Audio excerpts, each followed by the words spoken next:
deputado Rodrigo Maia decidiu adiar para a próxima terça-feira a votação da reforma política devido à falta de quórum entre as bancadas.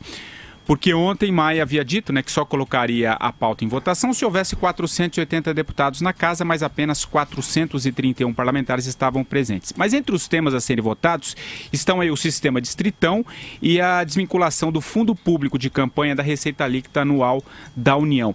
Já se fala, isso também se discutiu muito ontem, de um novo modelo eleitoral, o distritão misto ou o semidistritão, enfim, tem várias formas de falar, que reúne o voto majoritário com o voto indígena. E, aliás, o relator da reforma, o deputado Vicente Cândido, decidiu recuar da proposta da doação oculta incluída no texto original.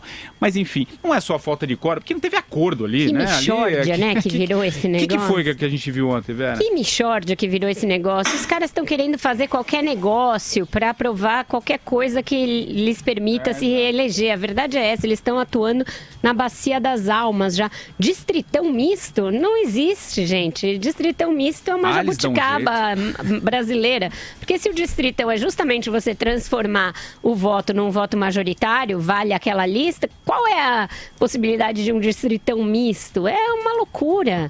Não faz sentido nenhum. Agradaria mais os partidos da esquerda, PT, mas eles conseguem ir piorando a situação, porque aí já não é distritão. Se você tem um critério ali de proporcionalidade, não é mais distritão.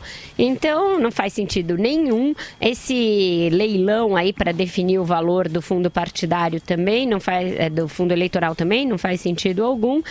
Ainda bem que tiraram uma coisa bizarra que tinham tentado colocar, que era a volta das doações ocultas. Essa é uma outra excrescência que foi retirada do texto. Agora ver o que eles vão conseguir votar. Virou uma bagunça tão grande que até o Lúcio Vieira Lima falou que já era demais o negócio de doação oculta. E aí você vê que a imprensa já está no momento de pronto, falei, e a reportagem do Estadão era justamente assim. Até mesmo o deputado Lúcio Vieira Lima considerou excessiva essa proposta e tal. Então tá uma zorra total esse negócio, gente. Tá muito zoneado. Vai lá, Andreasa. Então, para mim, o que está muito claro é que há consenso, decorrente de uma grande concertação partidária, há consenso apenas para uma matéria, tá? Que é, a rigor, o que interessa ao parlamento brasileiro, o financiamento público de campanha. Isso será aprovado mais cedo ou mais tarde. É possível até que a gente, numa distorção ainda maior, aprove o financiamento público, porque, eu repito, é o que eles querem, garantir esse dinheiro. Não importa, o Vicente Cândido tirou do seu relatório o 0,5 da receita líquida do orçamento e deixou para a comissão de orçamento decidir. E essa comissão pode decidir o que for, inclusive aumentar esse valor. Ele apenas abriu mão de ter esse peso sobre si e colocou para o colegiado. Tá? Ainda vão decidir qual é o valor, mas que haverá fundo público para financiar a campanha eleitoral, não tenham a menor dúvida, e vindo obrigatoriamente do orçamento, certo? Ponto final, isso vai ser aprovado. Agora vamos ver qual vai ser o modelo. A excrescência pode ser, inclusive, que não se mude o modelo.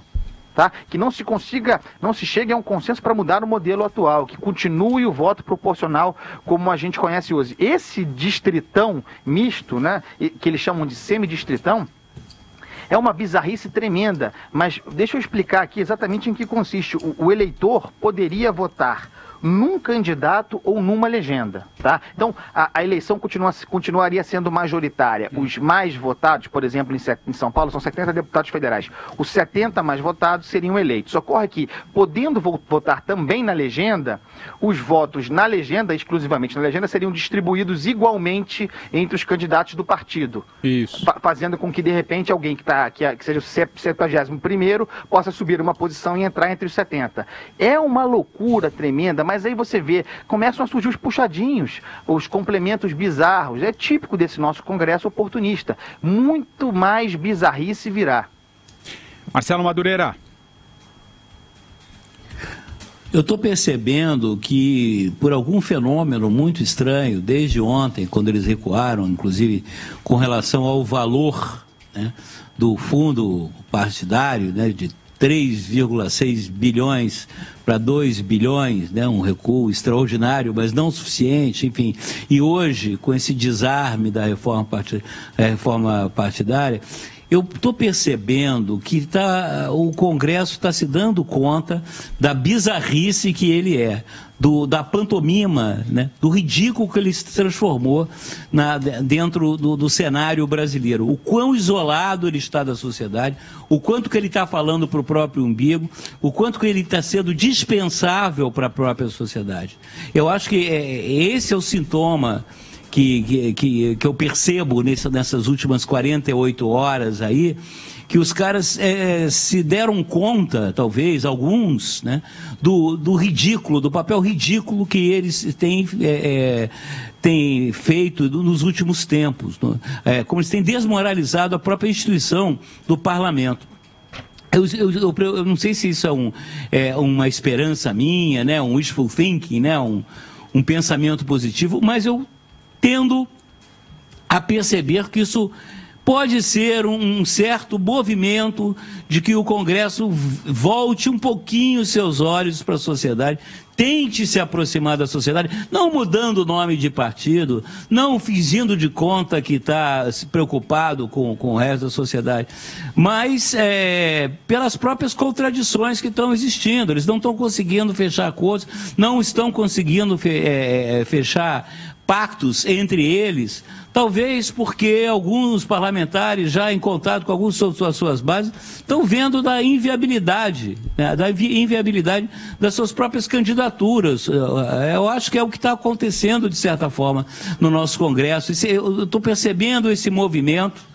Até ontem a Vera alertou, né, que vamos ficar atento, que é de madrugada, hoje vai ter votação de madrugada, que é a hora que o Congresso aproveita para fazer as maiores barbaridades e tal. Não aconteceu.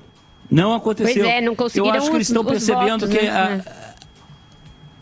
Pois é, a imprensa, como sempre, né, por mais criticada que seja, né, a imprensa é sempre a culpada, mas a imprensa não dorme no ponto, está atenta, e a opinião pública confia na imprensa brasileira, confia nos profissionais da imprensa, né, ela fica junto com a gente, né, de campana, fica junto com a gente de plantão, e eles estão percebendo que a gente está prestando atenção.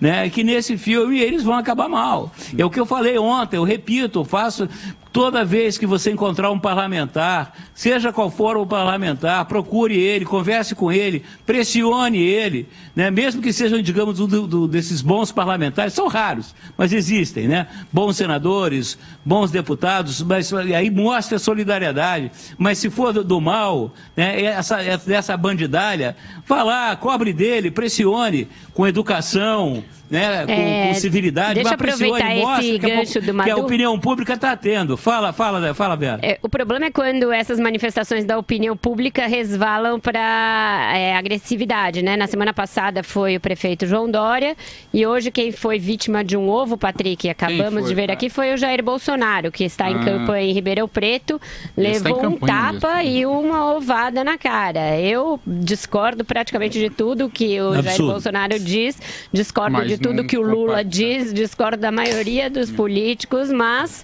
jamais é admissível que se jogue um ovo e se dê um tapa num político que está num local público, né? É um absurdo. Fala, Andreasa. É isso, um absurdo, mas parece que ovada é popularidade, né? Os candidatos aí estão todos tomando ovada, daqui a pouco vai ser disputado. Quem também quer ovada? Vamos ver. O Dória falou que é de fazer da ovada uma gemada. Não, uma omelete ou uma gemada? Ele falou gemada, mas está distribuindo omelete para as pessoas em situação de rua. Bom, gente, vamos à nossa primeira parada. Porque se for tacar ovo... Oi, vai lá, fala. Vai, Madu. Não, se for tacar ovo em tudo que é mal político brasileiro, cara, vai faltar ovo. Não vai. A população vai passar fome. Vamos parar com isso, pessoal. Haja granja, né? Fala, Andreasa. Não, eu queria complementar, vocês viram que hoje o Rodrigo Maia, hoje ou ontem, falou que aprova qualquer coisa como modelo eleitoral se conseguir fazer o distrital misto em 2022. É nesse pé que a gente está, uma declaração dessa do presidente da Câmara, como se não houvesse eleição em 2018 e em 2020, né? Aprova qualquer coisa, o importante é garantir o distrital misto para 2022. Virou xepa. Virou xepa.